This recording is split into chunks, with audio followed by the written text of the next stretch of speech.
Szeretettel köszöntöm az egybegyűlteket. Mai esténken, amikor is Bödök Lajos írót köszöntjük, aki második könyvét hozta el nekünk bemutatni. Az első könyvében a szülei nagyszülei élettörténete emlékei alapján a felvidéki magyaroknak a Csehországba deportálásáról emlékezett meg, illetve az első és második világháborúban átélt szörnyűségeikről. Ebben a második könyvében pedig, ahogy a címe is utal rá, az 1956-os és a 68-as forradalom kapcsán írta meg az emlékeit, amit részben szüleitől, nagyszüleitől hallott, részben pedig saját bőrén is megtapasztalt. Lajos előadását, hogy valami lokálpatrióta esztergomi emlék is fölmerüljön itt a forradalmak kapcsán, hiszen Esztergomot sem került el egyik forradalomnak a híre sem. Koditek Pál urat köszöntöm körünkben, aki az Esztergom Barátai Egyesületének elnöke, és 9 éves volt, amikor kitört a forradalom, mint megtudtam tőle. Hallgassák szeretettel őket, illetve köszöntöm Lajosnak az unokáját is, aki majd fölolvas nekünk egy részletet ízelítői a könyvből. Hallgassák szeretettel az előadást. Igenis, sokran jó estét, szervusz, köszöntelek. Nos, 9 éves voltam akkor, amikor október 26-a, ugye 23-a utáni 3 nap a dolgok rendje szerint a fővárosból indul, minden, illetve ott dőlnek el dolgok. 56-ban sem volt másképp, október 23-a, Esztergom számára az október 26-a. Igaz, hogy már 25-én a késő délutáni órákban a név talán esztergomiaknak részben ismerős lehet, Szalai Ferenc tanár úr szervezett egy tüntetést a Hősök terén, mert az ott mostani Mindszenty József általános iskolának a régi épületében, ma már ugye átalakult küllemében is, ott egy kollégium működött a Gépipari Technikumnak, illetve a Dorogi Bányagépipari Technikum, Kertvárosi Bányagépipari Technikumnak működött ott egy kollégiuma, ahol ő nevelő tanár volt ez időtájt. A Hősök teréről indult 25-én a késő délutáni órákban egy diák tüntetés, amely aztán 26-án torkollott végső soron a Sötétkapui tragédiába. Én nem erről szeretnék beszélni, hanem hiszen ez eléggé ismert. Bár vannak olyan dokumentumok, amelyek mái napig nem ismeretlenek, csak nem beszélünk róla. Nem beszélünk egy személyről, aki a 301-es parcellában nyugszik, miközben az esztergomiak kitiltották még a városból is. Úgy hívták, hogy Mecséri János, az esztergomi hadosztály parancsnoka, aki Pilis Csaba magasságában, az körülbelül a mai Pázmány Egyetem magasságában, ahol voltak rádió vételi viszonyok, rádión keresztül adott tűzparancsot arra, hogy lőjenek bele a buszba, illetve hogy az ablakokból géppuskával és géppisztollyal minden lehetséges eszközzel lőjék a tüntető tömeget. A dolog onnét indul számomra gyerekként, 9 évesen.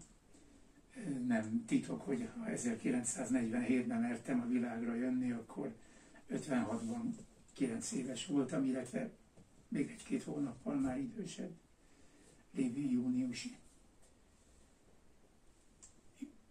Ezen az október 26-ai napon reggel olyan fél 9 magasságában, lévén, hogy én az Érseki vízivárosban lakom, a Kisprímási palota emeletén, az emeleti ablakokon keresztül Szentgyörgymező irányából Kossuth nóta hangját hallja az ember. Rögtön rohantam az ablakhoz, hogy mi ez. Tüntető tömeg, ez egybeesik egyébként Kókai Krisztinának, az mostani Esztergom újságban megjelenő visszaemlékezésével, és én is örömmel olvastam, hogy Jé Kriszta, te is ott voltál magamban, még nem találkoztam vele azóta, 26-án vagy 23-án biztos, hogy ő is ott volt. Lerohantunk a bátyámmal ide a kapuba, ház kapujába, igen, ugye a Kispilmási Palota egyenletes ház. Édesanyám utánunk szólt, hogy nehogy elmenjetek, mert hát miért ne? A gyerek persze rögtön kapcsolódnak minden számára fontos, érdekes dologhoz. Hát nem mentünk el, aztán a végén mégis elmentem. Egy egészen döbbenetes, számomra döbbenetes történet. Élni meg 9 éves fejjel a puskalopogást és az ágyútörgést. Dél magasságában történnek a Sötét Kapunál az ismert események, amelyeket hát én nem óhajtok itt most elmondani, de azt igen, hogy a vízivárosból, a Várhegyen túlról is lehetett hallani a tankágyú dörgését, nem is egyet, hanem 2, és lehetett hallani a gépfegyverek hangját is. És aztán azt érzékeltük, hogy a mi házunk emeleti szintje, folyosó szintje, az neki fut a Várhegy szintjének, és a mi kertünk, nem véletlenül Kispilmási Palota, egy 3 szintes függőkertben fut neki a domboldal, a Várhegy nyugati lejtőjének, és ott dörömbölnek az ajtón. Azok dörömbölnek az ajtón, akik a sortűz elől menekültek, amerre csak tudtak. Természetesen beengedtük őket, ez nem én voltam, hanem a kert felüli oldalon lévő egyik lakó, és mi pedig azt érzékeljük, hogy civilek és katonák, katonaruhában fiatal férfiak rohannak le a lépcsőházakba, 2 lépcsőháza van az épületnek, mind a 2 is, illetve a függő folyosón, ahol itt a mi lakásunk nyílik, ott is több katonai ruhát viselő fiatalember, ezek többen sérültek, sebesültek voltak.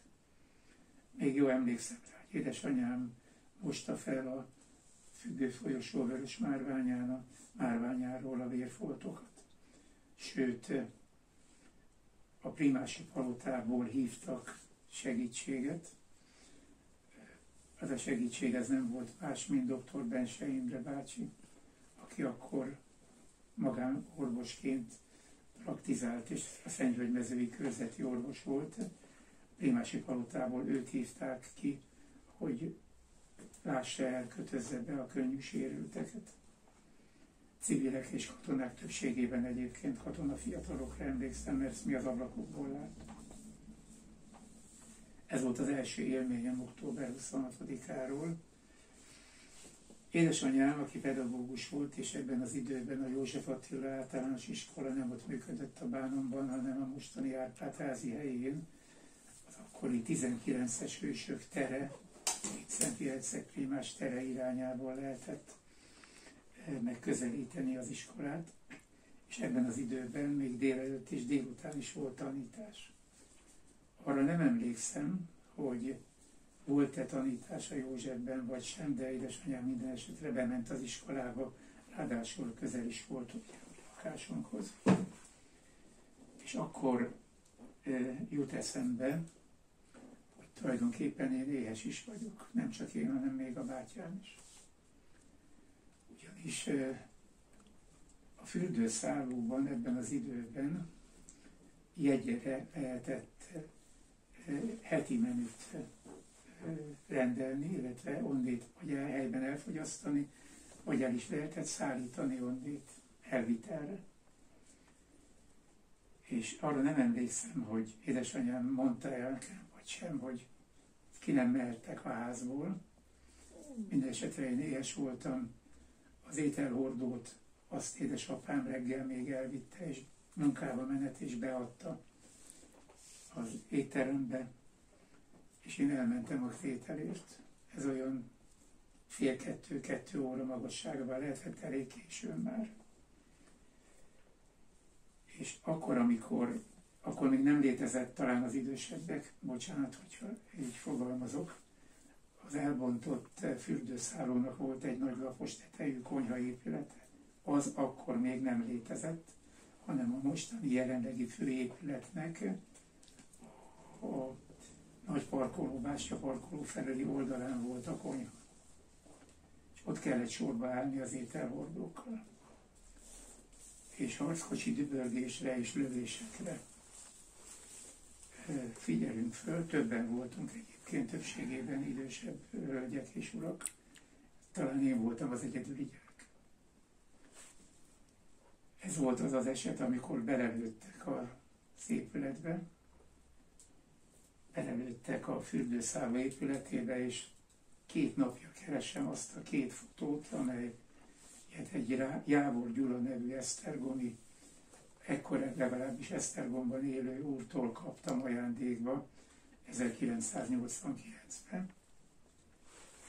A fürdőszáló romos épületét ábrázolta. Amit én most idézni szeretnék, ez egy 1993-ban, december 4-én, egy szombati napon megjelent riport, illetve visszaemlékezés, adatközlés. Az Új Magyarország című folyóiratból, ami sajnos nem volt hosszú életű, egy egész oldalas, egy kolonnás teljes oldal, ahol is egy Berki Mihály nevű történész írja, tömeggyilkosság Esztergomban 1956. október 26-a. Egy olyan leírás, amelyet, mint említettem bevezetőmben, hogy Mecséri János és a 301-es parcella, meg hogy 14 nevet olvashatunk a Sötét Kapui emléktáblán. Nekem módom volt beszélni olyan, akkor 89-ben, 88-ban még élő emberekkel, akik határozottan emlékeznek rá, hogy a busz előtt megy 2 kerékpáros, egy nemzeti színű zászlót visz, és ezeket ott agyonlövik. Még mielőtt a tankágyú eldördült volna. 1956-ban ugye az autóbusz tetején is tüntetők ülnek, nem csak civilek, hanem ez a fotó, ez publikus, ez megjelent egy meghívón is. Katonarugás fiatalokat is látunk. Az a 14 név, amelyet mi a Sötét Kapunál olvashatunk 26-án, majd olvashatunk 26-án, mind a 14 név civil. Az ott agyonlőtt kiskatonákkal, akik csónoki munkaszolgálatosok voltak tulajdonképpen a bányák, megbízhatatlan személyek, akiknek fegyvert nem akartak a kezébe adni. Sorkatonaként, munkaszolgálatos katonaként sorozták be őket, illetve besorozták őket és munkaszolgálatra alkalmazták. Most ővelük nem kellett elszámolni. Többünk meggyőződése, hogy ott a bazilika oldalában, a szeminárium úgynevezett kiserdő táján, ott még feltáratlan 1956-os sírok vannak. Ezeket a fiúkat valószínűleg ott temették el. Adatunk van konkrétan arról, hogy ez a bizonyos Juhász József nevű százados, aki még a harckocsiban agyonlövi azt a 10-es rendfokozatú honvédet, aki nem volt hajlandó elsütni a tankágyút. Arról se tudunk semmit. Nos, el nem véve a fontos időt Rödők Lajostól, a könyvről, engedjék meg, hogy ebből a nagyon fontos közlésből, és nem véletlen, hogy nem jelenik meg azóta sem még a neve sem, Berki Mihálynak a következőt írja. Az 1958-as Nagy Imre per kapcsán, ahol Mecsérit is ugye elítélik, és még sokakat. Idézem. Mecséri János ezredes az 1958. november 10-én kezdődött tárgyaláson így vallott. 26-án Esztergomba mentem 2 harckocsival, egy szakaszlövésszel, a politikai helyettesemmel és még másik 2 férfivel, katonatisztek századosi rendfokozatban. 13-14 óra között érkeztem meg a hadosztály parancsnokságra, Ószeminárium épülete. A fürdőszállónál a fegyveres felkelők megtámadtak, géppuskával és géppisztollyal. Ekkor sem sebesült meg Szabó Ábel százados. A támadást visszavertük ágyúval és kézi fegyverekkel. Nos hát, ez a 3 belövés, ez hiányzik, sajnos képi ábrázolás. Jávor Gyula készítette ezeket a fotókat, elő fog kerülni. Ezt követően október 23-án körülbelül 16 óráig tartózkodtam Esztergomban. Október 26-án este 22 óra felé jelentették, hogy fegyveres felkelők megszállták a városi tanácsházat. Cerman századosnak parancsot adtam a tanácsház visszafoglalására. Nevezett kb. 50 fő lövésszel gépkocsin kiment a feladat végrehajtására, azonban az egyik utcában a tömeg megrovanta őket és lefegyverezték. Ezután én lövészekkel és 3 harckocsival mentem ki, és kb. 1 órás tűzharc során visszafoglaltam a tanácsházat a felkelőktől. Nem nagyon tudjuk, a mai esztergomiak, hogy a városházán is 3 harckocsi belövés volt látható. Az egyik az erkélytől baloldali első ablak, olyannyira, hogy a belső átütötte a falat, és a rongálás bent a tanácsterem bejáratával szembeni ablakon is látható volt. És még egyetlen egy idézet.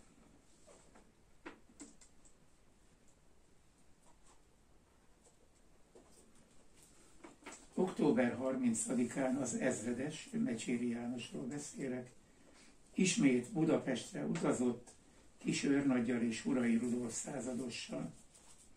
Ezen a napon Esztergom és a környék lakossága tüntetett ellene, és örökre kitiltották a városból. Este, amikor már nem volt otthon, a lakása előtt tüntettek Esztergom lakói. Hogy tudják, hogy hol volt ez a ház, a Kis János utca rendőrséggel szembeni, azt hiszem az a páros oldal, attól feljebb talán a régi esztergomiek emlékeznek a magyarósi féle villára, az azt követő épület felfelé a Dorogi Vám irányába, azt a villát vette birtokba a Mecséri család, aki aztán ugye természetesen 30-a után nem tért ide-vissza Esztergomba.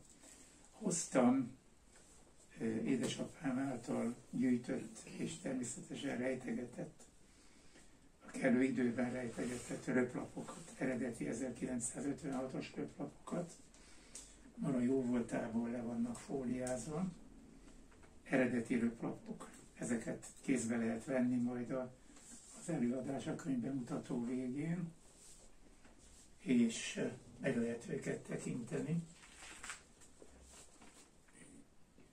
1956. október 31-éről idézek a röplapból egy fejezetet.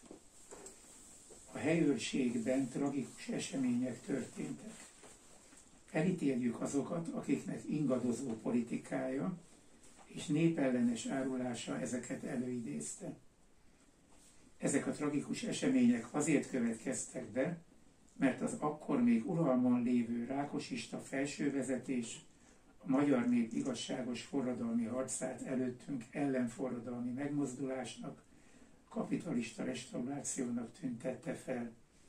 Elszánt elhatározásunk, hogy a tömeg ellen, apáink, anyáink, testvéreink ellen soha nem fogunk fegyvert.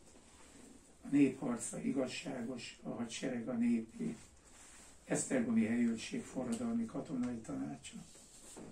26-ához képest október 31-ére így változott a világ kereke. Köszönöm szépen a figyelmet!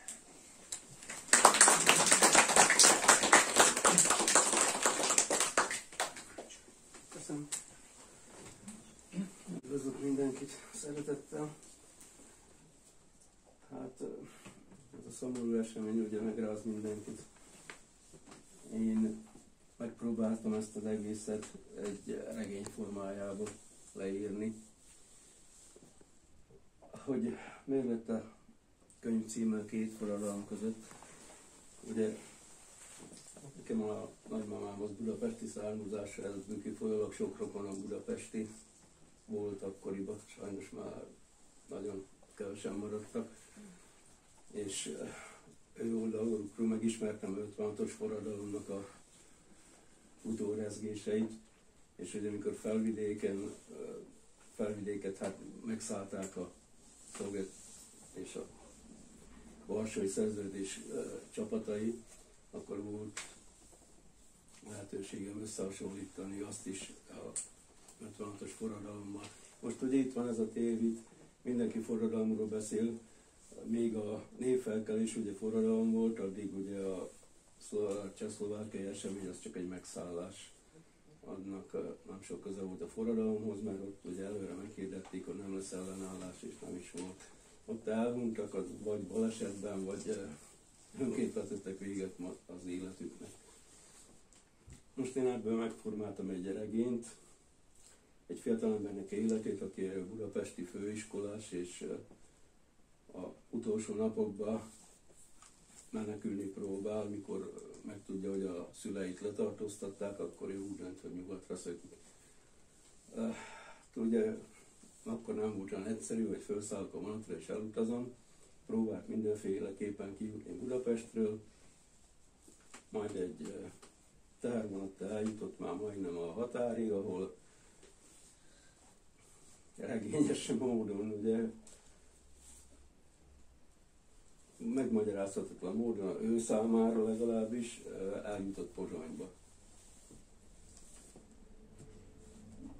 Pozsonyba állomáson, vasútállomáson érdeklődött, hogy jutna, hogy vonat egyáltalán mikor indul Bécs fele, vagy nyugati országok fele, és akkor mondták neki, hogy sajnos erről az állomásról nem indul vonat, hogy a külföldi vonatok azok a nagy állomásról indulnak, és az, hogy több kilométerre van tőle. Akkor elkeserésében úgy döntött, hogy ő akkor gyalog elindul, függetlenül attól, hogy milyen távol van ez a másik állomás, és akkor a kijárótba összefutott egy hölgyel. De mivel regényes módon meg is ismerkedtek, ugye, a hölgy elfutott már, hogy indul a vonatja, de a táskáját azt ott felejtette a fiatalember előtt. A fiatalember fölvette, és akkor gondolkozott, hogy most mi legyen ezzel. Elindult a hölgy után, aki ugye lekiste a vonatot, és ebből kifolyólag úgy döntöttek, hogy beülnek egy kávéért a vasútállomás büféjébe. Szólt követett, kiderült, hogy ugye a hölgy szüle is ilyen, hát nem is ellenállók, de támogassák ezt a fajta életmódot, és akkor kiderült, hogy őnek a testvére Budapesten jár főiskolára. Akkor már őszintén bevallotta neki, hogy ő neki mi a célja, hogy ő hol szeretne eljutni, meg mi a hátterekkel rendelkezik, ugye, hogy Magyarországon szökött. És akkor ez a fiatal lány elviszi őt haza Dunaszerdahelyre, és ott megmutassa a családnak, ugye apa, anya mind ilyen kirekesztettek a politikából, már olyan háttérrel rendelkeztek, hogy nem fogadta be őket a szocialista Csehszlovákia. És akkor próbáltak a fiatal emberek segíteni, mondták, hogy hát eljutni nyugatra per pillanat lehetetlen, mert hogy egy ellenőrzés, másik az, hogy olyan iratokkal nem rendelkezzen, amire szüksége lenne a utazáshoz. Akkor ugye a szimpátia kialakult, akkor úgy döntött, hogy ott marad Dunaszerdahelyen, és akkor megpróbál addig beilleszkedni a családba, amíg valami olyan nem történik, hazugról, ami híreket nem fog kapni, hogy mégis Budapest felszabadult, vagy hogy van-e lehetőség arra, hogy visszatérjön. Hát teltek az évek, és annyira sikerült neki beilleszkedni, hogy már hivatalosan is tartózkodás engedélyhez jutott, ami akkoriban ugye nem volt egyszerű. Mert annak ellenére, hogy mind a két ország szocialista volt, ugye azért voltak kétségek, főleg a Csehszlovákia részéről Magyarország fele. És annak a története az, hogy ő ottan munkát vállal, meg beilleszkedik, meg az nagyon hosszú regényes út vezetett neki egész addig, amíg rájött, hogy ő semmiképpen nem fog tudni ott beilleszkedni, mert megtapasztalta azt az ellentétet, ami akkor már a szlovákok és a magyarok között létezett. Ugye Pozsonyba megpróbálta megvédeni a barátnőit, ebből kifolyólag őt kórházba juttatták, és akkor kirúgták állásába azért, mert hogy ő provokált, mert magyarul beszélt. Ilyen úton, módon aztán próbálta elhitetni magával, hogy hát nem ide való, ugye őnek innen távozni kellene, valamilyen lehetőséget találni arra, hogy visszatérhessen Magyarországra. Akkor majd Magyarországon csillapodtak a dolgok, de viszont a szerelem az meg oda kötötte őtet, hogy bevallotta a szerelmének, hogy ő neki ugye milyen szándékai vannak, és akkor megkérte, hogy ebbe támogassa őtet. Hát az volt a probléma, hogy közben a szerelmének a szülei kihaltak, és akkor egyedül maradtak. És akkor, hogy valami kompromisszum létrejön köztük, akkor elvállaltak egy tanári állást egy kis faluba, itt a Csalló közben, ahol érte őket a 1965-ös árvíz. Most ugye ez a 65-ös árvíz is úgy zajlott, hogy többnyire a felvidéket öntött el a víz, mint ahogy kiderítették akkoriban, hogy szándékosan szakították át a gátot azért, hogy Pozsony ne öntse el a víz. Most ebből ugye megint problémák lettek, főleg azután, hogy ők ezt hangoztatták is, hogy milyen események előzték meg a gátszakadást. Az lett a vége, hogy innen is menekülniük kellett. Ugye a hatalom üldözte őket, és akkor a árvíz alatt ugye megnyit a határ, lehetősége volt neki átjutni Magyarországra, szerelmével együtt átjutottak Magyarországra, fölkereste a régi szomszédot, és mondta, hogy szülei igaz, hogy meghaltak, de hivatalosan nem úgy lettek elkönyvelve, hogy őket kivégezték, hanem hogy a fogvatartásuk ideje alatt a börtönbe, betegségbe elhunytak. Holott a igazság az volt, hogy őket kivégezték. Csak hát, hogy ebből kifolyólag, hogy ő hivatalosan nem lettek kivégezve, hanem csak elhunytak, őt ugye a rendszer rehabilitálta, és akkor visszakaphatta azokat a jogokat, amivel egy magyar állampolgár rendelkezett. Ez hónapok leforgás alatt megtörtént, ugye, és akkor úgy döntöttek, hogy még egyszer utoljára visszalátogatnak Csehszlovákiába, most már hivatalosan, ugye rendelkeztek útlevéllel minden, és akkor visszalátogattak, és akkor egy ilyen baráti társasággal ellátogattak Pozsonyba, ahol érte őket ez a 68-as megszállás.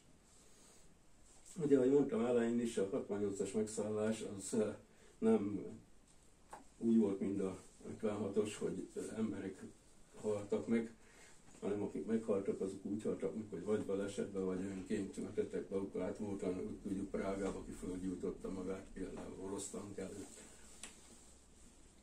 És ezzel a régi társaságok, akikkel összeismerkedtek, ugye, vagy együtt dolgoztak, ezekkel ellátogattak Pozsonyba, és ott írta őket ez a megszállás.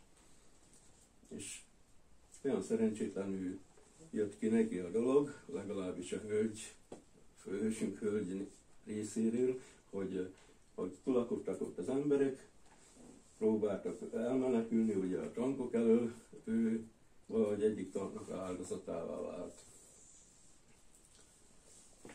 Ezután ugye a főhősünket már nem kötötte semmi, Csehszlovákiához visszajött Magyarországra, regényes úton megvásárolt azt a házat, ami valamikor az övék volt, és az a barátja, aki első naptól kezdve a menekülésbe segítette és vele volt, és aki Mosonmagyaróvárnál meghalt, annak a barátjának a lánytestvére volt a ügyintéző a dologba, aki ezt a házas visszavásárlást segítette. És ugye megismerték, vagyis hát a név szerint rájöttek, hogy ki kicsoda, és próbálták egymást tájékoztatni, hogy most akkor hogy is történt ez, ki merre menekült, és hogy a testvére hogy hol lett. Hát ő nem mondta el neki, hogy a testvére meghalt, ebből kifolyólag a lány utolsó pillanatig abban reménykedett, hogy majd egyszer visszatér. De annak ellenére, hogy összeházasodtak, a utolsó percig titokba tartotta, és soha nem mondta el a lánynak, hogy a testvére mellette halt meg, és hogy egy közös sírban van valahol eltemetve. Mert attól tartott, hogy ebből kifolyólag őt egyszerre megutálná, hogy ilyen titkot megőrzött magának. Ajánlom mindenkinek, olvassa el. Ezek csak körvonalak voltak, sokkal érdekesebb, de én csak annyit tudok hozzáfűzni, hogy ez egy regény. Mindenki úgy álljon hozzá. Van neki igazságtartalma, de viszont ez csak egy regény, amit én színeztem ilyenné, amilyen. Megkérném a mesémet, hogy olvassam fel egy részt belőle, csinálóképpen.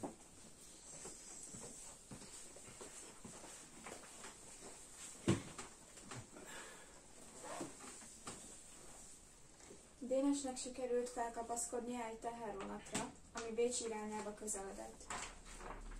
Sokáig hallgatta a kerekek zakatolását, mivel semmi nem maradt meg a fejében. A hideg ellenére elaludt, mikor felébredt, a vonat már állt. Elnézett jobbra, majd balra, de nem tudta beazonosítani, hogy hol van. Kis idő elteltével vasutasok haladtak el a szerelvény mellett. Dénes nem értette, de tudta, hogy szlávul beszéltek. Nem nagyon aggódott rajta, lehet, hogy valamelyik Csehszlovákiába tartó vonatra mentek.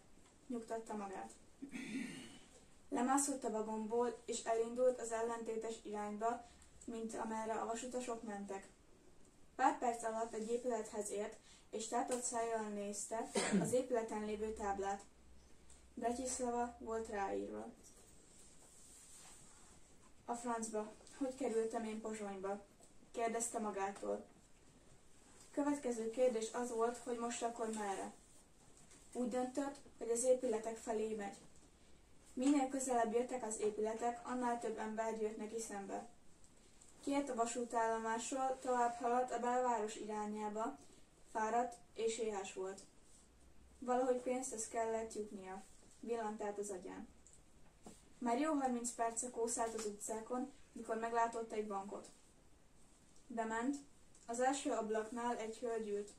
Németül köszönt, majd kérdezte, hogy be tudja váltani a forintot koronára. A hölgy visszakérdezett magyarul. Ön magyar? Igen, kezét csókolom, magyar vagyok Budapestről. Rendben, kérem az útlevelét, és hogy mekkora összeget szeretne beváltani. Dénes átadta Tibor útlevelét és 1000 forintot. 1000 forint az 1600 csehszlovák korona. Tessék itt aláírni. Dénes majdnem elhibázta, szerencsére olvashatatlan volt az aláírás, mivel Bognárt írt a vajda helyett. A hölgy nem foglalkozott az aláírással, elkapta a papírt, és már számolta is ki a pénzt. Dénes megköszönte és elköszönt. Kint az utcán fellélegzett, bement az első boltba és vett magának élelmet. Majd az utcán letelepedett egy padra és elkezdte lekmározni. Közben sorra jöttek a gondolatok. Jó, hogy elszöktem Magyarországról, de hogyan tovább? Úgy döntött, hogy visszamegy az állomásra, és megpróbál Bécsbe szökni. Már vagy egy órája menetelt, mire megállapította, hogy eltévedt. Már nem is próbálkozott a némettel, egyből magyarul kérdezte, hogy merre van az állomás. Elmész az anyádba, szemét magyar. Beszélj szlovákul, vagy tűnj a francba. Dénes nem értette, de az leesett neki, hogy nem örülnek az kérdésnek. A következő embertől már németül kérdezte, és lesz csodát, szépen útba igazították. Meglelte a vasútállomást. Ahogy járt, kelt, szerelvények között felfigyelt egy olyan vonatra, amely mellett mindenki magyarul beszélt. Egy fiatal pár volt az első, akikkel találkozott. Elnézést kérek, de hova megy ez a vonat? Komáromba. Jött a gyors válasz. Az jó, gondolta, de ő Bécsbe szeretne utazni. Még egyszer elnézést kérek, de ha Bécsbe szeretnék utazni, akkor melyik vonatra kell felszállnom? Hát a nemzetközi vonatok a nagyállomásról indulnak, felelte a nő. Igen, és messze van az állomás innen? A város túlsó felén van, gyalog nagyon messze.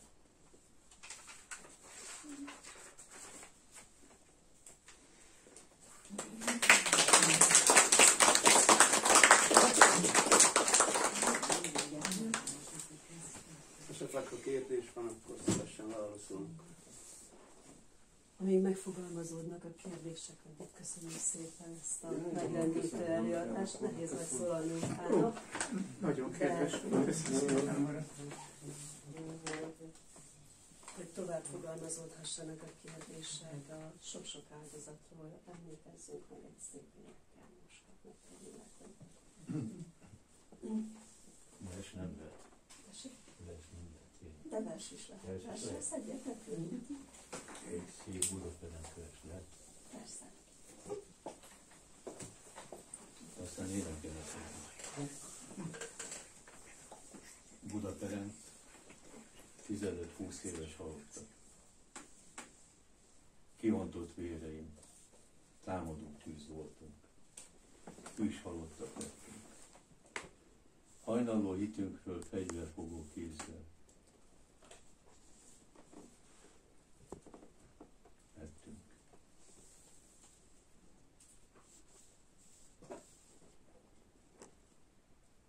Gyermeki karomba öröme gyülemlett felnőtt férfi karnak. Csillagos oldalú tűzokádó tankok. Emberré tiportak. Golyóverte testünk lankadó lankái. Holtanyaggá ültek. Gránátot markoló, kisebzett kezeink merevültek. Sebeink nyitottak, nyírkos kövön fekszünk. Most már nem verekszünk. Égő, túlvilági, benzines palackok lángjánál melegszünk. És akkor azt az éneket erdőmeletes élettem. Énekeljük ebből is.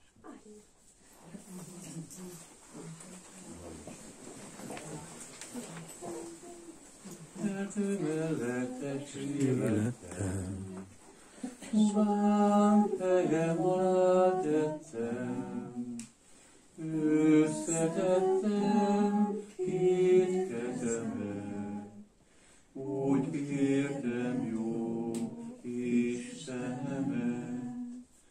Én Istenem, adjál szállást, már meguntam a járkálást, a buldosást, az idegen földön lakást. Adjon Isten jó éjszakát, küldje hozzám szent angyalát, bátorítsa szívünk tárát. Adjon Isten jó éjszakát, adjon Isten